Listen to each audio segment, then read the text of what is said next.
اعوذ باللہ من الشیطان الرجیم بسم اللہ الرحمن الرحیم الحمدللہ رب العالمین والصلاۃ والسلام علی اشرف الانبیاء والمرسلین وآلہ الطیبین الطاہرین اللہم اذب عنہم الرجس وطہرہم تطہیرا اللہم صلی علی محمد وآل محمد وجر فرجہم آل محمد۔ ناظرین، آج ہم سورۃ البقرہ کی جو دوسری آیت ہے الحمدللہ رب العالمین، اس پہ سیر اصل گفتگو کریں گے، اور اس میں حمد ہے، حمد کے معنی کیا ہیں، الحمد کے معنی کیا ہیں، رب کے معنی کیا ہے، تفسیر کیا ہے، عالمین کی وسعت کیا ہے۔ یہ کچھ لیکچرز پر یہ ہو سکتا ہے 3-4 لیکچرز یا 4-5 لیکچرز پہ یہ آیت جو ہے وہ محیط ہو۔ الحمدللہ رب العالمین، ساری تعریف مخصوص ہے اللہ کے لیے جو عالمین کا رب ہے۔ ایک روایت میں آتا ہے کہ ہم صادق علیہ السلام فرماتے ہیں کہ جس نے 4 مرتبہ دن میں اور 4 مرتبہ رات میں کہا کہ الحمدللہ رب العالمین، اس نے اللہ کا شکر ادا کیا۔ یہ آیہ مبارکہ قرآن میں سورہ حمد کے علاوہ 5 مزید مقامات پر آئی ہے۔ سورہ انعام میں فَقُطِعَ دَابِرُ الْقَوْمِ الَّذِينَ ظَلَمُوا وَالْحَمْدُ لِلَّهِ رَبِّ الْعَالَمِينَ، پھر کاٹ دی جڑ ان لوگوں کی جو ظالم تھے، اور ہر تعریف اللہ کے لیے ہے جو عالمین کا رب ہے۔ سورہ یونس دعواہم فیہا سبحانک اللہم وتحیتہم فیہا سلام وآخر دعواہم ان الحمد للہ رب العالمین۔ اپنی جنت، اہل جنتوں میں پکاریں گے کہ خدایا تو پاک ہے، سبحانک اللہم، اے اللہ تو پاک ہے، اور ان کی مدارات تحیتہم فیہا سلام، سلام سے ہوگی، اور ان کی آخری پکار یہ ہوگی کہ الحمدللہ رب العالمین۔ یعنی کہ آپ دیکھیں کہ خدا کی کتاب کا آغاز بھی الحمدللہ رب العالمین سے ہو رہا ہے، اور اہل جنت کا جو آخری جملہ ہوگا وہ بھی الحمدللہ رب العالمین۔ تو یہ تمام کائنات جو ہے اپنی وسعتوں کے ساتھ الحمدللہ رب العالمین کے درمیان موجود ہے۔ سورہ صافات والحمدللہ رب العالمین۔ اس کے بعد ہم ذکر کریں گے سورہ زمر میں وَتَرَى الْمَلَائِكَةَ آفِينَ مِنْ حَوْلِ الْعَرْشِ يُسَبِّحُونَ بِحَمْدِ رَبِّهِمْ وَقُضِيَ بَيْنَهُمْ بِالْحَقِّ وَقِيلَ الْحَمْدُ لِلَّهِ رَبِّ الْعَالَمِينَ۔ اور تم فرشتوں کو دیکھو گے کہ عرش کے گرد کھڑے اپنے رب کی تسبیح حمد کے ساتھ کرتے ہیں۔ یہ ایک پوائنٹ ہے جس پہ ہم ڈسکشن کریں گے کہ تسبیح حمد کے ساتھ قرآن میں متعدد بہت مقامات پر تسبیح اور حمد اکٹھی آئی ہے، تو ہم اس پہ بھی ڈسکشن کریں گے کہ تسبیح کیا ہے اور حمد کیا ہے۔ اور تم فرشتوں کو دیکھو گے کہ عرش کے گرد کھڑے اپنے رب کی تسبیح حمد کے ساتھ کر رہے ہیں، اور ان کے درمیان حق کے ساتھ فیصلہ کیا جائے گا، اور کہا جائے گا کہ ہر تعریف اللہ کے لیے ہے جو عالمین کا رب ہے۔ اس کے بعد سورہ مومن میں هو الحی لا الہ الا هو فادعوہ مخلصین لہ الدین الحمدللہ رب العالمین۔ وہ زندہ ہے، اس کے علاوہ کوئی معبود نہیں، سو تم اس کو پکارو، اس کے لیے دین کو خالص کر کے، ہر تعریف اللہ کے لیے ہے جو رب العالمین ہے۔ یہاں پہ ہم نے 1 2 3 4 5 آیات جو ہیں، یعنی کہ سورہ حمد کے علاوہ جو 5 مقامات پر یہ جملہ آیا ہے، یہ آیت پوری کوٹ ہوئی ہے الحمدللہ رب العالمین، وہ آپ کے ضمن میں پیش کیا۔ اور ان ساری آیتوں کو اگر دیکھیں تو سورہ حمد میں حمد ہونے کے سبب اللہ کی کتاب کا آغاز الحمد سے ہو رہا ہے۔ سورہ یونس کی آیت جو ہے اہل جنت کا آخری جملہ الحمدللہ رب العالمین ہوگا۔ سورہ زمر کے مطابق قیامت کے دن فیصلہ کے بعد ندائے غیب میں یہ جملہ ہوگا کہ الحمدللہ رب العالمین۔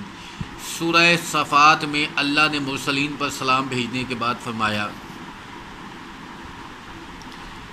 الحمدللہ رب العالمین، اور سورہ مومن میں اس بات کی طرف اشارہ کیا کہ استجاب دعا موجب حمد الہی ہے، یعنی کہ حمد الہی جو ہے وہ سبب موجب دعا ہے، اور سورہ انعام کی آیت کے مطابق اللہ کا ظالموں کی نسل کو منقطع کر دینا بھی الحمد کا موجب ہے۔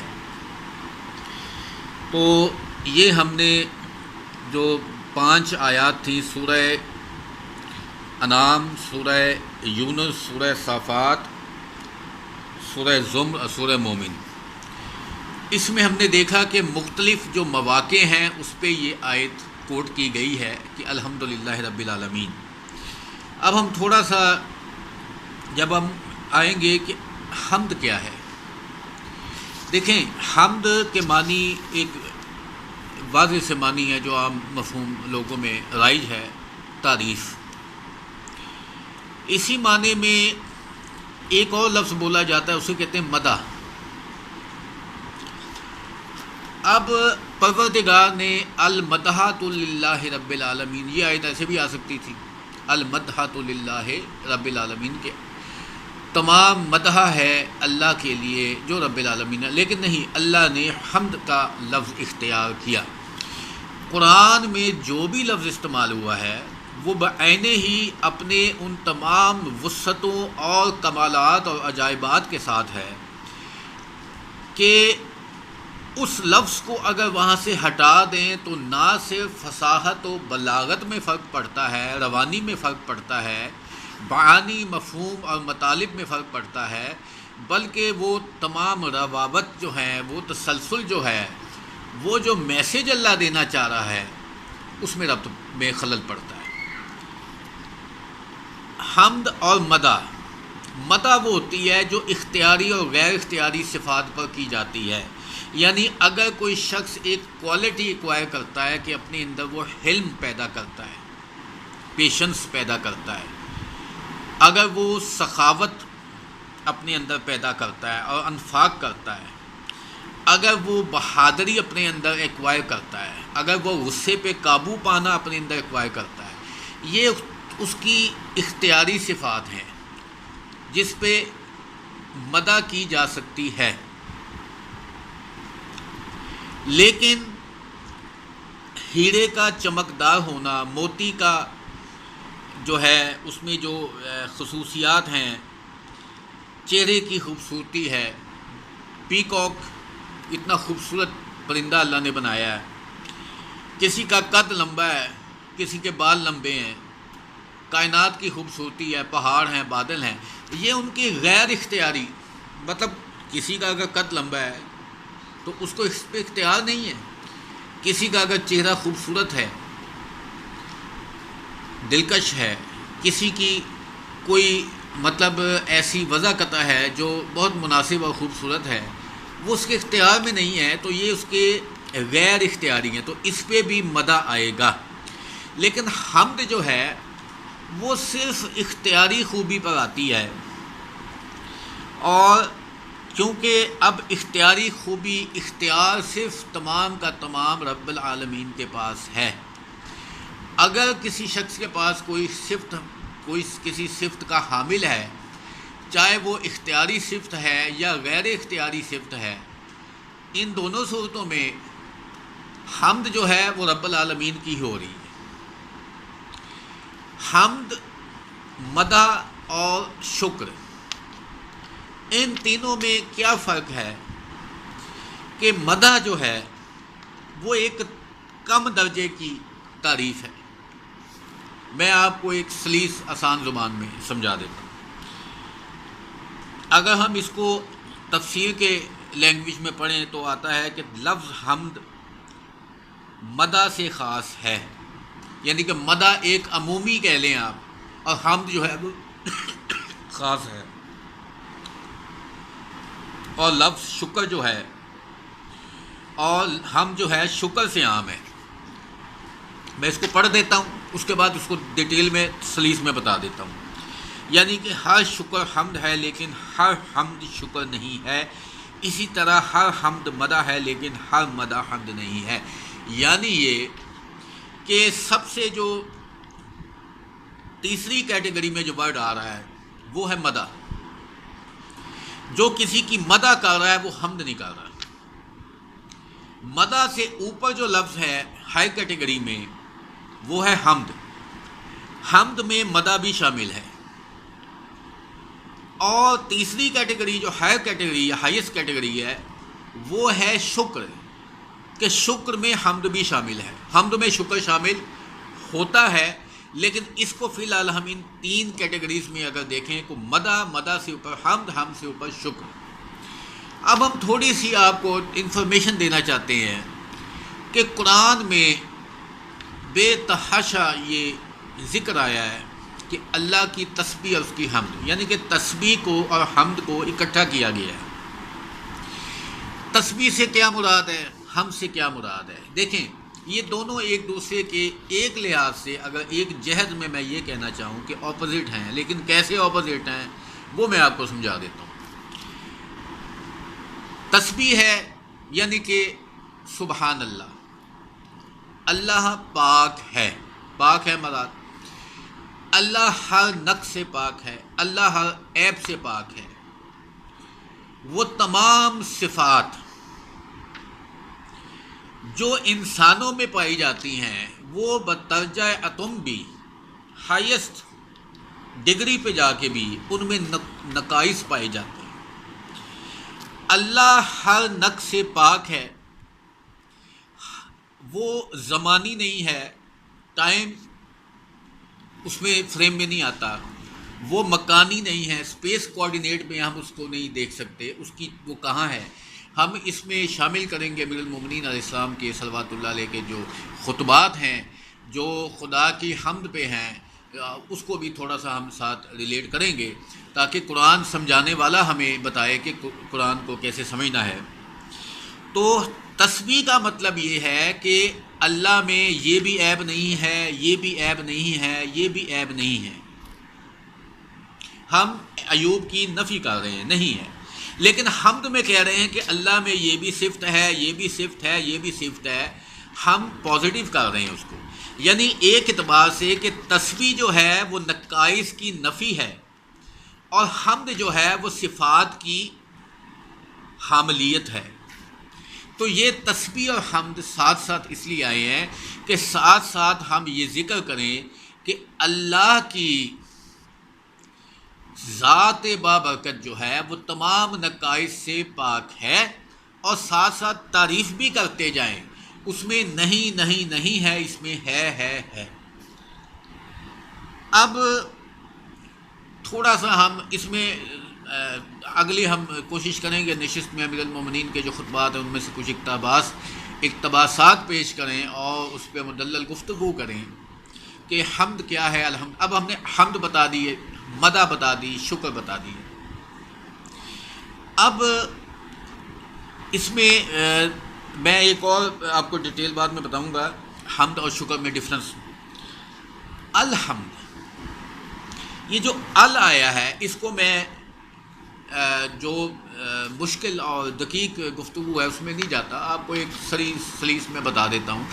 ال کے 2 معنی ہیں، یعنی کہ استغراق یا جنس، یعنی کہ ال تمام تعریفیں اللہ کے لیے، بلکہ کوئی بھی تعریف چاہے وہ کسی شجر کی ہے، وہ حجر کی ہے، وہ کسی انسان کی ہے، وہ کسی نبی کی ہے، وہ کسی فرشتے کی ہے، وہ کسی خوبصورت سینری کی ہے، وہ بادلوں کی ہے، وہ بارش کی ہے، کوئی بھی صورت ہوگی،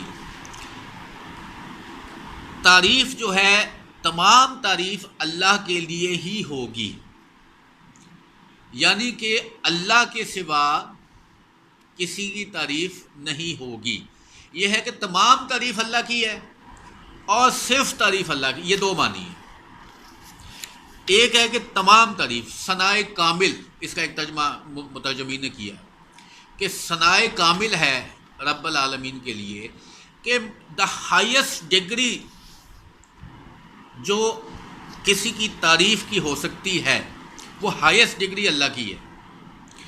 اور صرف تعریف اللہ کی ہو سکتی ہے، اگر کسی میں کوئی صفت پائی جاتی ہے، خوبی ہے، تو وہ بھی صرف کیونکہ اللہ کی عطا کرتا ہے، لہذا وہ بھی صرف اور صرف عین الحمدللہ ہے.